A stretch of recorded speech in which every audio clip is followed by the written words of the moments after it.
Hello everyone, আজকে নিয়ে চলে এলাম রান্নার একটি ভিডিও নিয়ে পাকা কলার বড়া। তো কলাটা প্রথমে হাতে ম্যাশ করে নিচ্ছি ভালো মতো। তো কলাটা অনেকটাই পেকে গেছিলো, তো খাওয়া যাচ্ছিলো না, ভাবলাম কি করা যায়, তো চলো বড়া বানিয়ে খাই।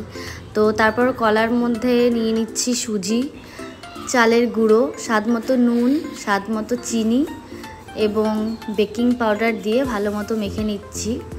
তো তারপর একটু এলাচও নিয়ে নিচ্ছি, এলাচ গুঁড়োটা দিলে গন্ধটা ভালো আসে বড়াতে, তো এলাচ গুঁড়ো দিয়ে নিচ্ছি, ভালো মতো মেখে নিচ্ছি। এরপর দিয়ে নিচ্ছি এখানে ময়দা দিয়ে ভালো মতো করে মেখে এবার কিছুক্ষণ এটা রেস্টে রেখে দেব, তারপর বড়া ভেজে নেব। তো এবার বড়া ভেজে নিচ্ছি, দেখো কি সুন্দর কালার এসছে, খেতেও খুব টেস্টি হয়েছিল। তোমরাও করে খেও এবং অবশ্যই জানিও কেমন লেগেছে আমার ভিডিওটা। তো এখানে সবগুলো আস্তে আস্তে ভেজে নিলাম। ভিডিওটি কেমন লেগেছে অবশ্যই কমেন্টে জানিও। দেখা হচ্ছে পরে ভিডিওতে। Bye bye.